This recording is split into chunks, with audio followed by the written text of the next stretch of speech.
Shem Daf Pebet Amoud Aleph, on a vu Shabbat dans la Mishnah, Machloket entre Rabbi Meir et Chachamim.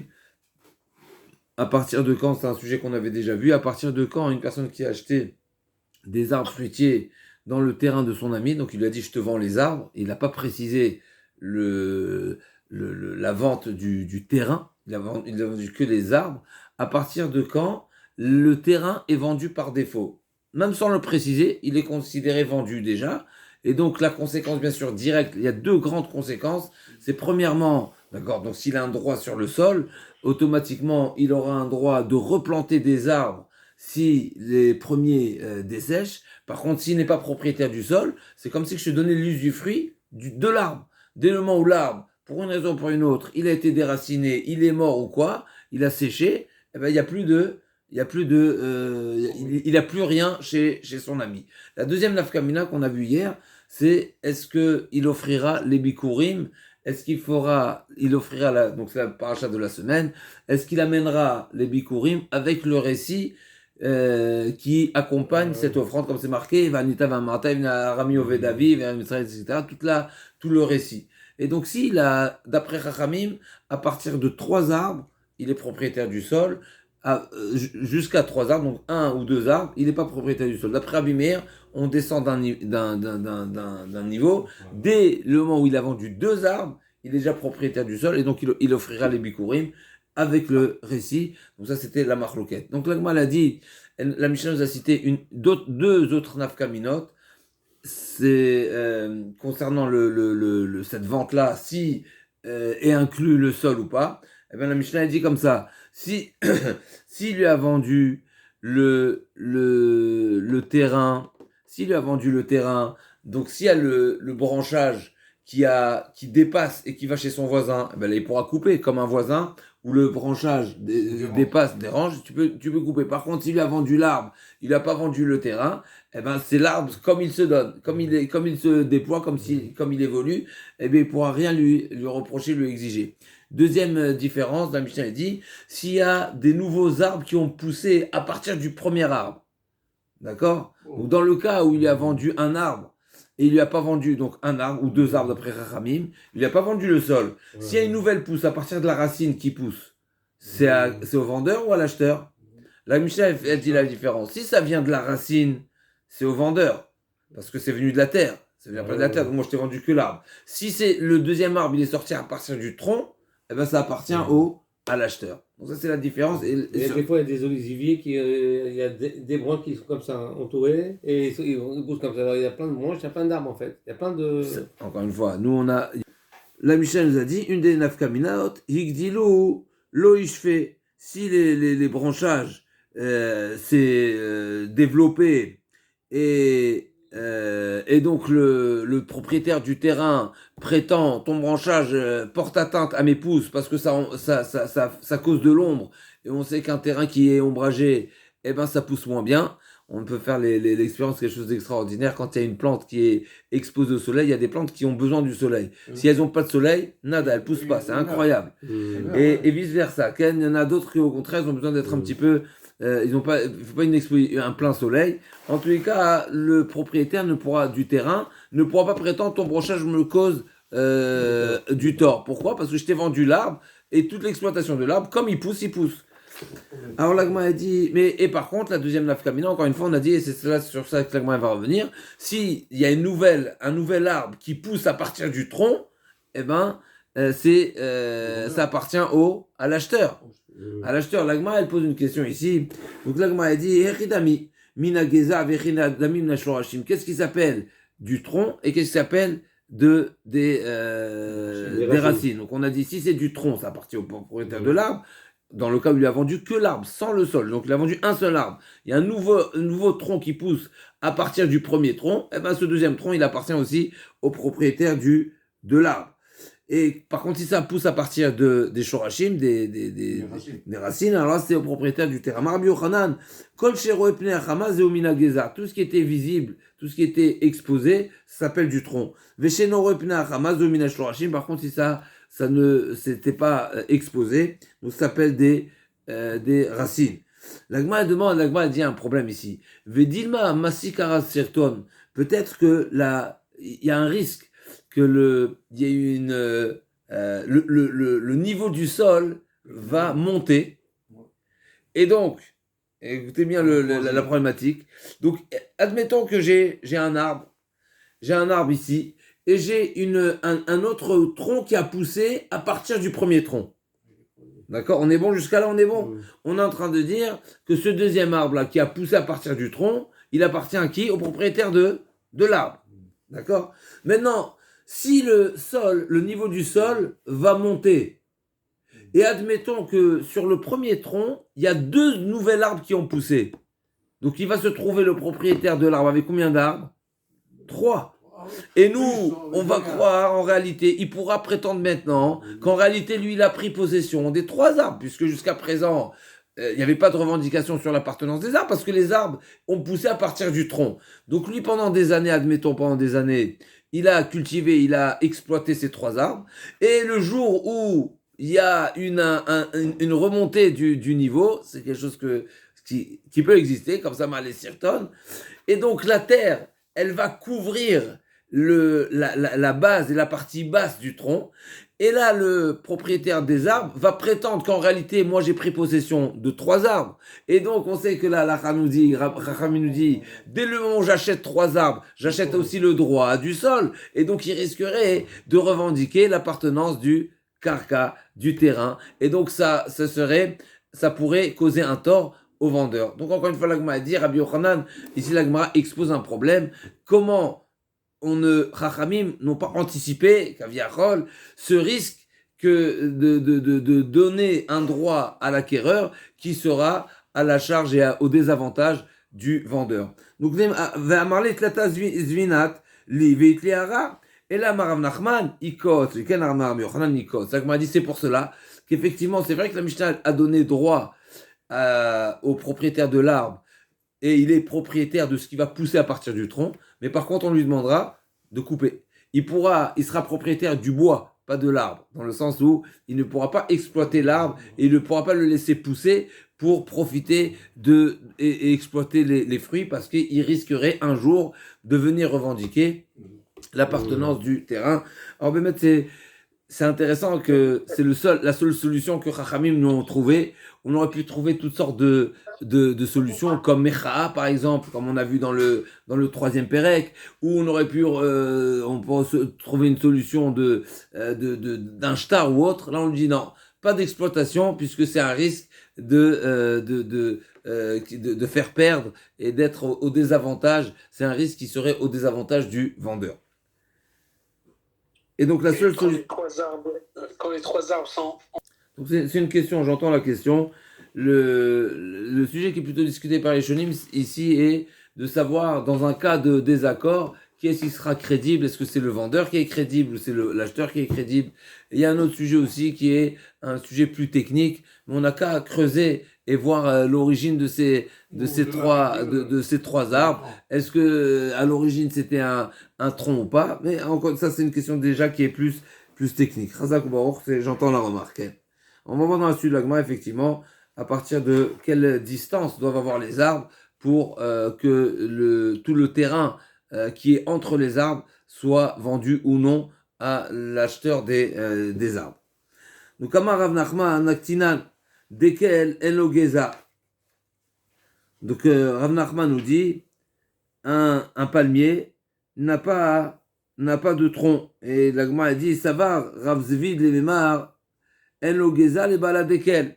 C'est-à-dire que l'acquéreur de cet arbre n'a pas droit à ce qui pousserait même sur le tronc. Alors qu'on a dit dans la Mishnah que celui qui achète un arbre, il a le droit à ce qui pousse sur le tronc. Là, il n'a pas. Pourquoi?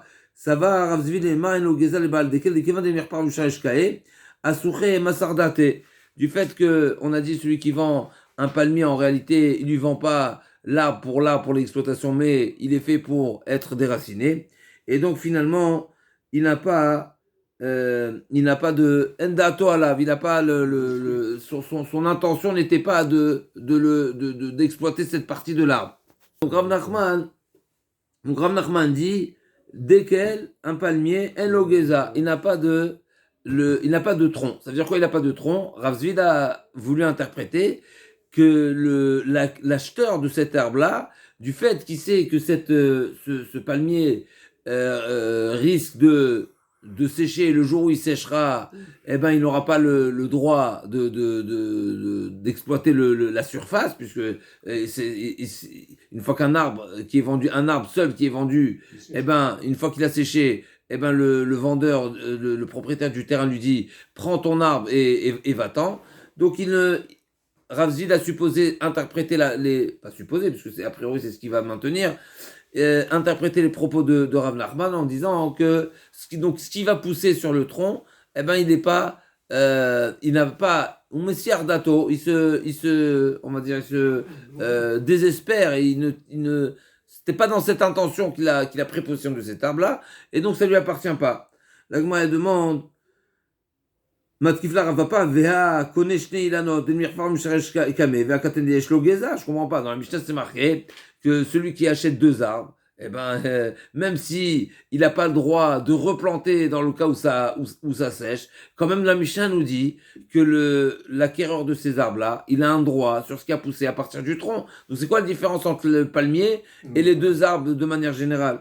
Et la Rav pas donné une autre interprétation au propos de Rav Nachman, et il a dit Elo Gezal Bal desquels les filles chez En Motzi Geza. C'est technique. D'après Rav Papa, le sens de cette citation de Rav Nachman, c'est que le palmier, il ne fait rien sortir à partir du tronc. Alors on sait qu'il y a le loulav, ok, mais peut-être que c'est pas quelque chose de chachouv, Anilo Yodea. Et l'Agma elle demande, ok, Rav Zvid, comment il répond à la question qui lui a été posée? A priori, la Mishnah dit l'inverse. L'Agma du Rav Zvid, Keshem-Atitin, David Chamesh Shanim. L'Agma elle répond, la Mishnah, quand est-ce que la Mishnah, d'après Rav Zvid, quand est-ce que la Mishnah donne droit à l'acquéreur des arbres d'exploiter ce qui a pu se sortir et pousser du tronc? C'est dans le cas où il lui a donné un temps d'exploitation de 5 ans. C'est-à-dire qu'il lui a pas vendu seulement l'arbre quand l'arbre il est vivant, mais il a dit je te donne 5 ans l'arbre. Et donc finalement, il lui a indexé la vente à un certain temps. Et donc finalement, pendant 5 ans, il a le droit d'exploitation totale. Donc même si l'arbre sèche dans les 2 ans, il pourra replanter un arbre. Il a jusqu'à 5 ans. 5 ans d'exploitation. Donc il dira Zvid, quand le vendeur lui a donné un temps d'exploitation, alors effectivement, l'exploitation elle est maximale et même ce qui sort du tronc. Par contre, quand la vente elle est pas dépendante du temps, mais il lui a dit je te vends cet arbre tant qu'il est vivant, eh ben l'acquéreur n'a pas l'esprit de prendre possession aussi et d'avoir le droit sur ce qui va pousser à partir du tronc. C'est quelque chose qui est peu probable et il donne pas son intention à cette exploitation. Kana Shlosha, l'Agma poursuit. Kana Shlosha, Kana Karka. Dès le moment où il a acheté 3 arbres, alors il a un droit aussi au sol. Et nous avons dit, donc il y a plusieurs nafkaminot, entre autres, c'est les bikurim. Et bien sûr, il y a une autre nafkamina qui va être tout de suite dans l'Agmara, c'est qui est-ce qui a le droit d'exploiter le sol qu'il y a entre les arbres. Oui. Donc si j'ai un droit, par rapport à quoi la Mishnah nous dit, celui qui a acheté 3 arbres, il a le droit aussi au sol? Est-ce que c'est seulement va lui donner le titre de propriété qui est nécessaire pour les bikurim, ou le titre de propriété qui va lui permettre de replanter les arbres, ou bien non, c'est aussi une exploitation entre les arbres. Donc la terre lui appartient au premier degré, et il fait ce qu'il veut en dessous. Ou bien non, c'est seulement un droit. C'est comme, n'est-ce pas, on rappelle toujours cet exemple-là, il y a des parties communes, ou comme des cours intérieures, etc., où le titre de propriété est à tout l'immeuble, mais il y en a un seul, c'est seulement ceux qui ont accès, qui sont au rez-de-chaussée, qui ont le droit de profiter. Ça ne veut pas dire qu'il est propriétaire. Là aussi, quelque part, c'est pareil. Ou les terrasses aussi, pareil. C'est pareil. Donc là aussi, c'est pareil. La question est de savoir, est-ce que réellement, à tous les niveaux et sous toutes les formes, il pourra exploiter le terrain, ou bien non, c'est seulement par rapport à quelques halachot. Donc là, on demande, Kanashlusha Kanakaka, Vikama, Amar Bichia, d'abord, premier sujet, c'est savoir qu'est-ce qu'il a comme surface autour de l'arbre. On est en train de nous dire qu'il a aussi le terrain. Combien de terrain il a? La Gemara dit, Amar Rabbi Yechia bar Abba Amar Rabbi Yochanan, Harei zekana tartenu benehem vechutza lahen kemelo orav vesalo. Donc orav vesalo, c'est le terme, comme Rajbam nous dit, pour chacun des arbres, il y a un terme déjà dans la Torah où on a puisque la cueillette elle est différente, n'est-ce pas? Il y a des arbres pour lesquels il faut les branches sont hautes, donc il faut un long bâton, n'est-ce pas, avec la corde pour le sécateur avec la corde, n'est-ce pas, ou bien monter sur une échelle, en tout cas l'homme échané, mais en tout cas il faut. Donc chacun est différent. Il y a l'olivier, il y a le figuier et il y a la vigne. Pour chacun des arbres, il y a un terme qui est spécifique et là qui est approprié. Et donc on dit là au Ravesalo, c'est-à-dire qu'il faut laisser suffisamment d'espace après l'arbre qui permettra à l'acquéreur à cet acheteur-là de cueillir les fruits comme il se doit sans être dérangé et sans que le propriétaire du terrain lui dise t'es en train de piétiner chez moi. Donc automatiquement, dès le moment où il a 3 arbres, ça lui donne. Pardon ? Il y a une Liberté, donc on lui donne cet espace. Donc quel périmètre de terrain il a ? Le périmètre nécessaire pour cueillir. Il y a un deuxième problème grave. Il y a un issour dans la Torah, les Achandes, Kilaï. Kain. On y arrive avec Kilaï. On y arrive. On peut mettre des arbres avec du blé ou je sais ça pas. dépend quoi et ça dépend combien. Effectivement, on y arrive. Il y a un terme pour ça. Plutôt le issour, il est défini. D'accord. Quand est-ce que c'est un problème de Kilaï ? Mais effectivement. Pour la vigne, tu as raison. Si la vigne couvre les céréales, ça s'appelle qu'il est à Keren, n'est-ce pas ? Mais on arrive, Khazak. Donc, Matkivla Rabeza, donc Kivla Rabesalo, ça c'est là le périmètre qu'on va donner pour chaque arbre, c'est de quoi avoir le nécessaire pour la cueillette. Matkivla Rabeza Rashta, Derechenlo, Orevesalo, Yeshlo. L'Agma dit, je comprends pas. La Mishnah nous a dit dans le périque précédent que celui qui a vendu la maison et qui n'a pas vendu le puits, donc Rabbi Akiva nous disait Mocher ben yafa mocher, et donc même s'il s'est réservé le puits, eh ben c'est pas pour autant qu'il s'est réservé l'accès au puits. Et donc le puits, mais pas l'accès au puits. Alors, comment il fait alors ? Il doit racheter un droit de passage. Ah oui. Il devra racheter un droit de passage. Même s'il s'est réservé le puits, il ne s'est pas réservé l'accès au puits. Donc le puits il est au milieu du terrain de cet acheteur-là. Et ben le vendeur qui s'est réservé le puits devra racheter un droit de passage. Donc là, moi je comprends pas. Si déjà le derrière Enlo, il n'a pas le droit de passage, à plus forte raison qu'il n'a pas au Ravesalo, je comprends pas.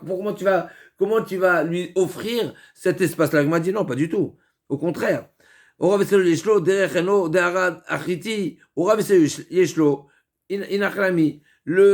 droit de passage, il n'a pas, mais ce qui est nécessaire pour l'arbre, c'est nécessaire, ça lui a été vendu. A priori, Rabbi Elazar objecte sur Rabbi Yochanan. Rabbi Yochanan nous a dit qu'il a droit à un périmètre autour de l'arbre qui lui permettra de cueillir correctement sans être gêné, d'une manière tranquille pour la cueillette. Et sur ça, Rabbi Eliezer dit, mais je comprends pas. On a vu que Chachamim dit, quelqu'un qui a vendu des arbres à quelqu'un d'autre, il n'a pas vendu, c'est marloquette avec Rabbi Akiva, mais d'après Chachamim, on dit pas mocher ben yafa mocher. Et donc l'acheteur, malgré cette acquisition-là, n'est pas inclus dans la vente par défaut l'accès aux arbres. Si déjà l'accès aux arbres n'est pas inclus dans la vente, alors que c'est un besoin essentiel, à plus forte raison qu'un périmètre autour des arbres, il est pas inclus. Parce que pour cueillir, on va dire, même si c'est difficilement, mais tu peux te mettre sous l'arbre pour la cueillette. Pourquoi tu vas avoir encore un espace en dehors des arbres ? Suffit-toi, si déjà l'accès aux arbres, il n'est pas inclus par défaut, à plus forte raison, l'espace en dehors de l'arbre. Donc ça, c'est la question de Rabbi Eliezer qui est en opposition avec Rabbi Yochanan. Et tout ça, Rabbi Eliezer, il dit, Rabbi Eliezer, il dit, Rabbi Nilmad. Donc à partir des propos de Rabbi Elazar, il en sort, Shlosha hu de'en derer, hashnaim yeshlo, de'amar, be'aradidar kaime. D'après la logique de Rabbi Elazar, qu'il a fondé, on va dire, sa question de cette manière, à savoir qu'il a dit, pourquoi, lorsque j'ai 3 arbres, je suis pas censé j'ai pas de passage? Parce que je considère que les 3 arbres, du fait que j'ai pris possession aussi du terrain. Donc c'est comme si j'ai un terrain dans un terrain. Donc c'est exactement comparable et similaire à celui qui a acheté un puits au milieu du champ de son ami. Il y a le puits, il y a le champ. Le puits, je t'ai vendu le puits, je t'ai pas vendu l'accès au puits. Donc là aussi, je t'ai vendu un terrain de 3 arbres, je t'ai pas vendu l'accès aux arbres. J'en déduis, dans le cas où il lui a vendu que 2 arbres, 2 arbres, c'est pas un terrain d'arbres, c'est pas un sadé ilan, puisque je t'ai vendu les arbres, seulement les arbres et pas le terrain. En découlerait a priori qu'il lui a donné aussi l'accès aux arbres. On est bon ou pas? C'est quoi la logique? La logique, elle est inversée. Lorsque je t'ai vendu 3 arbres, je t'ai vendu 3 arbres avec le terrain, donc c'est considéré un terrain dans un terrain. Donc il a l'espace des arbres, c'est un espace chachouv, indépendant du second, donc il faut préciser le droit d'accès. Si je ne l'ai pas précisé, eh bien par défaut, il n'est pas vendu. Par contre, quand je t'ai vendu un arbre, en réalité, je t'ai vendu l'arbre qui se trouve chez moi. Et donc, naturellement, ça voudrait dire, j'ai pas besoin de préciser que je t'ai vendu l'accès avec, parce qu'en réalité, forcément, tu es chez moi. Donc, forcément, l'accès, il est aussi inclus. Quand j'ai vendu 3 arbres, l'accès n'est pas inclus, parce que j'ai un terrain à part entière qui m'appartient. Et donc, c'est un terrain dans un terrain, c'est comme un puits dans un champ. Par contre, quand c'est un seul arbre, eh ben non, on dira que il a le droit d'accès. Donc, il a dit à Marbizera, מדברי רבנו נלמד שלושה עוד אין לו דרך, השם יש לו דרך, דאמר לי ברד אידך קיימה, אמר לך מלאכה יצחק לעבה, לימה רבי אליעזר ליתלה דשמואל רבי, דאמר שמואל הלכה כרבי עקיבא. Là j'ai un problème, בכלל on revient à l'essence même de l'objection de Rabbi Elazar, puisque a priori Shmuel nous a dit que la halakha elle est comme Rabbi Akiva, et Rabbi Akiva nous a dit, on revient au péril précédent, mocher, ben il n'y a pas mocher, donc celui qui a vendu un puits à son ami ou quoi, eh ben il lui a vendu aussi le droit d'accès, parce qu'on considère qu'un vendeur, il vend avec générosité, donc il lui a vendu, même s'il ne lui a pas précisé, il lui a vendu le droit d'accès, donc j'ai un problème. Donc d'abord je suis allé à Rabbi Akiva, d'amar mocher, ben il n'y a pas mocher, amarle, l'ometu Rabbi Akiva. C'est juste, la halakha, elle est comme Rabbi Akiva, mais cette Mishnah, elle ne peut pas suivre l'avis de Rabbi Akiva. C'est-à-dire, cette Mishnah suit l'opinion de Chacham. Ça ne veut pas dire que c'est la halakha, mais cette Mishnah suit l'avis de Chacham. Pourquoi? Parce que notre Mishnah nous a dit, Mima, Imidekatane, Gdilou, Yashfe.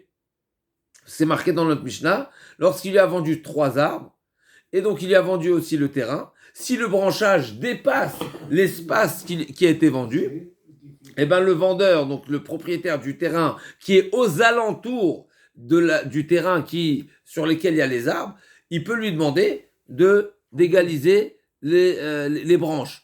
D'après Rabbi Akiva, pourquoi? Si d'après Rabbi Akiva, si mocher ben il n'y a pas mocher, eh ben, il lui a vendu aussi le développement des arbres, et même si les arbres poussent et touchent l'espace du vendeur, ben c'est vendu quand même. Donc là, a dit, vis, Rabbi Akiva, Amayashfe, Amar mocher ben yafa mocher, Amarle, non, pas du tout. T'as pas de preuve, notre Mishnah ne suit pas forcément l'avis opposé à Rabbi Akiva. Pourquoi? Rabbi Akiva, Gabi Borvedou, de l'Omakrechiara. Quand est-ce que Rabbi Akiva dit que le vendeur vend généreusement, avec générosité, et on voit que il n'aura pas l'exigence, il n'aura pas le devoir, en tout cas il n'aura pas la retenue sur le passage, c'est seulement quand il a vendu un puits, où le puits ne cause pas un dommage au terrain. Gabé Borvedou, de l'Omakrechiara, Gabé Ilan, Mishamatle, t'as pas forcément entendu que Rabbi Akiva dit, concernant celui qui a vendu un arbre dans son terrain, ou même 3 arbres, puisque c'est ça le sujet ici, que ça voudrait dire forcément qu'il a vendu avec générosité. L'Agma a dit, Milo modé Rabbi Akiva Bilan a noté les torsadeh Havero chez Koutses Milo Mardea Mead Gabé Achamisha. N'est-ce pas que Rabbi Akiva sera d'accord que lorsque l'arbre de mon voisin dépasse et déborde dans mon domaine, que j'ai le droit d'égaliser les branches pour ne pas que ça dérange quand je passe et je laboure mon terrain.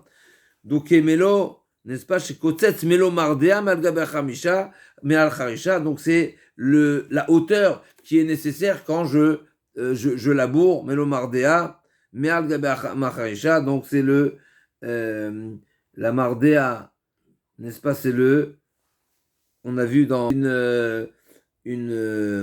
un bâton qui est nécessaire pour diriger la bête, c'est-à-dire, comme ça il dit, c'est un bâton long et arrondi qui est où d'un côté du bâton donc c'est du bois et de l'autre côté donc un bout de métal pour retirer couper les mauvaises herbes. Et chez Beau Melamed et Taparal à la Chet Batelem, c'est une manière de guider la bête pour qu'elle suive les sillons. Donc c'est pas le fouet, mais c'est pour diriger la bête. Donc ce Mardéa là, finalement, quand il est derrière sa bête et il guide la bête, donc des fois ce Mardéa, logiquement, il se tient en l'air, comme n'est-ce pas? Et donc il y a besoin de cette hauteur pour pouvoir labourer correctement. L'Agmara, elle dit, Tanya Kivate de Rabbi Chia Baraba, Hareze Kana Tarten Ubenem Vechutsalem Kilo Ora Vesalo. Donc on a une braïta qui vient en appui à Rabbi Chia Baraba au nom de Rabbi Yochanan et donc en opposition avec Rabbi Elazar qui a objecté, qui a à partir du din de l'Omachar eta derer, c'est-à-dire l'iknot lo derer et donc il a ce droit là. Quand il a les arbres, il a aussi l'espace autour, le périmètre autour des arbres. Amane Abaï la Rabbi Yosef. Otano Raveslo Mizoran. Là, on revient au deuxième sujet maintenant. Ok, il a un espace, il a un périmètre autour des arbres. Maintenant, qui est-ce qu'il va exploiter? Qu'est-ce qu'il pourra planter à cet endroit-là? Amarle Tanitoa. Hachitzon Zoreta Derer. C'est marqué dans la Braïta. Celui qui est extérieur, donc c'est celui qui a. Donc, quand il y a un champ qui est à l'intérieur d'un autre, alors qui est-ce qui aura le droit d'exploitation sur le passage? Achitzon. Achitzon. Zoré et Aderer. C'est-à-dire que lorsque je donne un droit de passage à au terrain qui est intérieur, donc il est obligé de passer par chez moi, mais c'est pas pour autant Achitzon. Zorea et Aderer. Donc le Chitzon, c'est celui qui est proche de la voie, de la rue. Et j'ai le pnimi, celui qui est intérieur, qui doit passer par le chitzon, qui doit passer par le premier terrain pour accéder au sien. Je lui ai donné seulement un droit de passage, mais c'est pas pour autant que je lui ai donné un droit d'exploitation. Donc là aussi, pareil, l'Agma a voulu comparer. Finalement, je lui ai donné un espace pour pouvoir cueillir ces arbres, pour pouvoir cueillir les fruits de l'arbre correctement. C'est pas pour autant que je lui ai donné le droit d'exploitation. L'Agma a dit à Marley, Midame, L'Agma dit c'est pas lié. Pourquoi? Parce que de Amarlé, Kamina te fait pérer. L'Agma a dit c'est pas pareil. Pourquoi? Parce que dans le cas du passage, effectivement, c'est un droit de passage, c'est un couloir. Alors le fait que le chitzon, on va lui garder le droit d'exploitation de cet espace-là, ça ne cause pas de tort au pnimi, ça ne cause pas de tort à celui qui a son terrain plus à l'intérieur. Mais là, c'est en dessous. Donc le propriétaire des fruits va dire, moi, le fait qu'il y ait des pousses en dessous de mon arbre, eh ben, je vais perdre les fruits parce que les fruits qui vont tomber, ils vont être abîmés par tes pousses. Ok, c'est un petit peu, en tout cas comme ça c'est marqué. Donc ils risqueraient d'être abîmés. Et donc Halo Damiel Sefa Vizé Nan Rachem Mizora. Donc l'Agma a dit ça c'est notre cas est plutôt similaire à la deuxième partie de la Braïta où effectivement personne n'a le droit d'exploiter cette surface là et il n'y a pas ni le propriétaire des arbres ni le propriétaire du champ. Tania Kevate de Abaye, Arezekana Tartem Benem, Vechutal Kim Loro Vesalo, Veze Vaze Naoshem Lezora. Donc on a une braïta explicite qui revient sur les deux halachot. Premièrement, il a le périmètre autour des arbres, mais personne n'aura le droit d'exploiter ce périmètre-là. C'est un périmètre qui est réservé que pour la cueillette. Vekama Ye Benem. Maintenant on revient au troisième sujet qui est combien d'espace il faudra entre les arbres pour considérer justement qu'il a 3 arbres avec le terrain ou pas. Donc c'est un terrain qui s'appelle un sadé ilan, un terrain qui est un terrain avec un champ d'arbres, voilà. Amar Rav Yosef, Amar Rav Yehuda, Amar Shmuel, mais arba amot ad shmone, entre 4 et 8 amot. Ça c'est ça c'est la distance qui est entre les arbres, entre les différents arbres, voilà, en triangle, on avait vu une fois. Et donc de 4 à 8. Rav Amar, Mishmone Vacheshesre, c'est entre 8 et 16. Amar le Abaye, d'accord, donc deux avis, ou entre 4 et 8, ou entre 8 et 16, le double.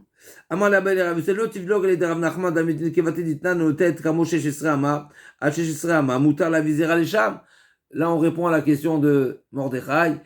À partir de quand un vignoble est considéré vignoble, où s'appliquera l'interdiction de planter dans le vignoble des céréales. Ah oui. Donc si c'est un vignoble, c'est interdit. Si c'est pas un vignoble, c'est autorisé. L'Agma a dit, quand est-ce que c'est quoi la définition d'un vignoble? Alors l'Agma a dit, si c'est planté, si les pieds de vigne sont plantés avec une distance entre l'une et l'autre de 16 amotes, chez Shesrama, donc entre chaque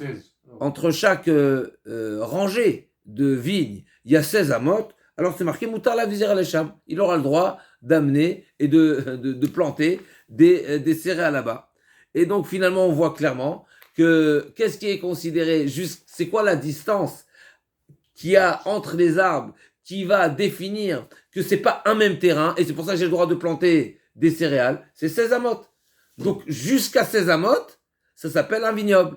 Donc jusqu'à une distance entre deux arbres de 16 amotes, c'est considéré un même champ. Donc chez nous aussi, la logique serait de dire que jusqu'à 16 amotes, c'est un terrain qui est un terrain d'arbre.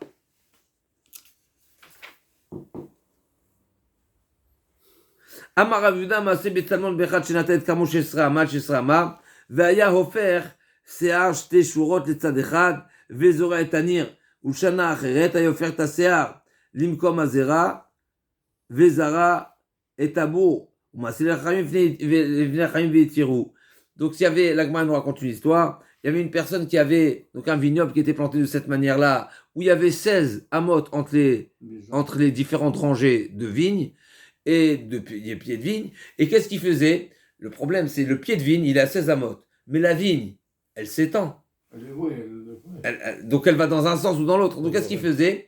Une année, il orientait les pousses dans un sens là, et donc il plantait à l'extérieur. Et l'année d'après, il inversait. Il étendait ce qu'on appelle séar, la chevelure, donc c'est les petites, les pousses qui tiennent les grappes de l'autre côté, et Chachamim, ils ont autorisé. Donc on voit ici clairement que la définition d'un vignoble, c'est jusqu'à 16 amotes, c'est considéré un vignoble. Une fois qu'il y a 16 amotes, eh ben, c'est considéré que c'est plus un vignoble, et donc entre les rangées de vignes, on peut planter des céréales. Amarle, Anna, le Adana et la Oubda Ava, donc il lui a dit, je sais pas, ok, moi tu me demandes, tu me poses la question, quelle est la halakha? Donc lui, Rav Yehuda, il a dit, première histoire, Bet Salmon, et lui, il a dit, moi j'ai une autre histoire, Bedoura Dereuta, c'était une ville où habitait, comme ça Rajbam dit, Ir Shel Roim, une ville de bergers, où va tous les kamés de Rav Yehuda, va les îles Havle Kimlo Bakar Vekelav, Velo Avayadana Kimlo Bakar Vekelav Kama Ave, Kivan de Shamata Leaditnan, Loïta Adam Samour, Loïta Adam Ilan Samour, Elem Ken Yechimenu Arba Amot, Vetane Arba Amot Shamou Kedavodat Kerem, Amina Shmamina Kimlo Bakar Vekelav Arba Amot. Il dit, moi j'ai une autre histoire au nom de Rabbi Yehuda. C'est qu'il lui a dit 4 amotes, comme il lui a dit, c'était la question. Et pourquoi? Parce qu'il lui a dit, tu peux planter ta vigne aux côtés du champ de céréales de ton ami à une distance de 4 amotes. Donc on voit ici, dès le moment où je me suis écarté 4 amotes, c'est fini. Je suis en dehors de la problématique. Donc Arba Amot, c'est quoi? Kemlo Bakar Vekelav Arba Amot.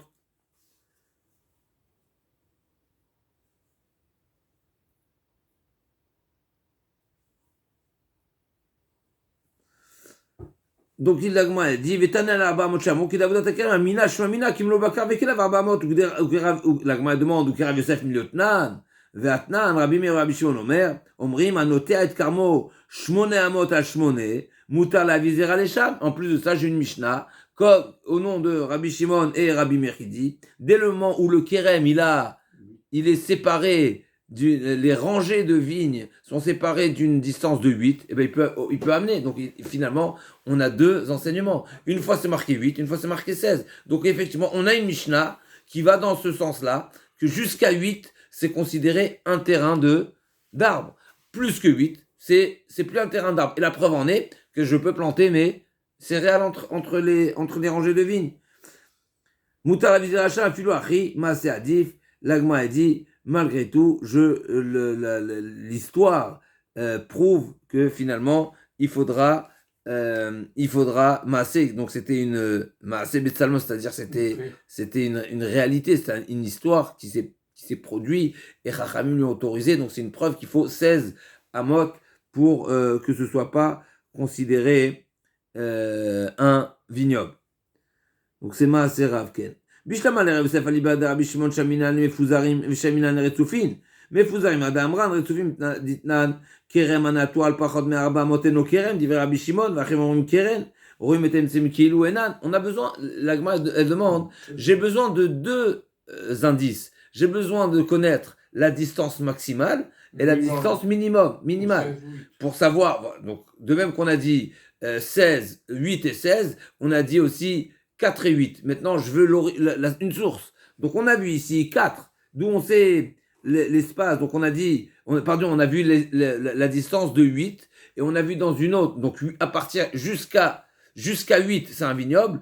À partir de 8, c'est déjà plus un vignoble. C'est considéré une rangée, et donc je peux planter à côté. D'où je sais que le minimum, c'est 4. Donc, ça définit de 4 à 8. Là, on m'a dit, j'ai un autre enseignement de Rabbi Shimon qui nous dit que si le vignoble est planté d'une manière très tsafouf, très rapprochée, à une distance de 4 amot seulement, eh ben Rabbi Shimon dit, c'est pas un kérem. Pourquoi c'est pas un kérem dans le sens inverse? Pourquoi c'est pas un vignoble? Parce que forcément, il y a des pieds de vigne qui devront être déracinés parce qu'elles sont trop proches l'une de l'autre. Racham disent non, c'est un vignoble. Ah, elles sont proches et donc il y en a qui vont être déracinés. Effectivement, ceux qui vont être déracinés vont être déracinés, mais le reste c'est un vignoble. Donc Roim Etaim Sem Keilu Enam. On considère que celles qui sont trop rapprochées, comme si elles sont pas là. Et donc on a trouvé cette origine au nom de Rabbi Shimon, qui a une distance de 4, si c'est proche dans les 4 amot, c'est trop rapproché. Donc on a 4 qui est trop rapproché et 8 et jusqu'à 8, voilà. Et à partir de 8, ça s'appelle dépassé. Chazak. Maintenant d'après Rachamim, c'est quoi? Et là, les Rav Nachman, Aliba des Rabbanan, Mefuzarim Shaminane, Retzufin Mishaminane, c'est quoi la mesure où on a trouvé un enseignement au nom de Rachamim qui disent que jusqu'à 8, ça s'appelle, si c'est moins que 8, pardon, ça s'appelle trop rapproché. L'Agma a dit, Svaraou, Midel Rabbi Shimon Palga, les Rabbanan Nami Palga. L'Agma a dit, logiquement, c'est parallèle, c'est proportionné. De même que Rabbi Shimon il dit 4, c'est trop proche, 8, c'est éloigné. Oui, pareil d'après Rachamim, c'est le double. Si Rachamim dit 16, c'est éloigné, donc 8, ça s'appelle rapproché. Alors encore un petit mot. Amarava hal ilcheta, quelques lignes. Ilcheta, mais arbamot vachesre ama. Donc Rava dit, il est parti au plus chumra. Depuis 4 jusqu'à 16, ça s'appelle un terrain de champ. Donc on avait dit, c'est ni de 4 à 8, ni de 8 à 16, c'est de 4 à 16. Rava dit, entre 4 amotes, espacés de 4 amotes, et jusqu'à 16 amotes de rayon entre un arbre et un autre, ça s'appelle un terrain d'arbre. Et donc il lui a vendu le terrain aussi. Donc s'il y a 3 arbres qui sont vendus, qui soient rapprochés 4 amotes, ou qui soient éloignés jusqu'à 16 amotes, eh ben c'est considéré une vente qui est une vente du terrain. Donc, Amarava el Cheta me arba amot v'ashrama. Tane kevate de Rava, kama yomei kuravim arba amot, ve kama yomei uchakim sheshesre, areze kanakarka, que ce soit rapproché avec une distance de 4 amot, ou éloigné jusqu'à 16 amot, eh ben s'il lui a vendu 3 arbres, eh ben il lui a vendu aussi le terrain. Areze kanakarka, ve tailanot shebenehem, lefikar, quelles sont les conséquences? Yave shailan oniktsat, yeshlo karka. Donc, si l'arbre, a séché, eh ben, cet acheteur-là de ces arbres pourra replanter d'autres arbres. Mikan, Pachot mikan yoter alkan, oshela karbeza charze, arezelo kana karka. Par contre, s'ils sont plus rapprochés que ça, ou plus éloignés, donc plus rapprochés que 4, ou plus éloignés que 16, il n'aura pas le karka, il n'aura pas le terrain. Ou bien, deuxième cas possible, s'il les a achetés séparément, il a acheté un après l'autre. Il a acheté un arbre, après un arbre, après un arbre, il lui a pas vendu le terrain. On considère qu'il a acheté chaque arbre séparément.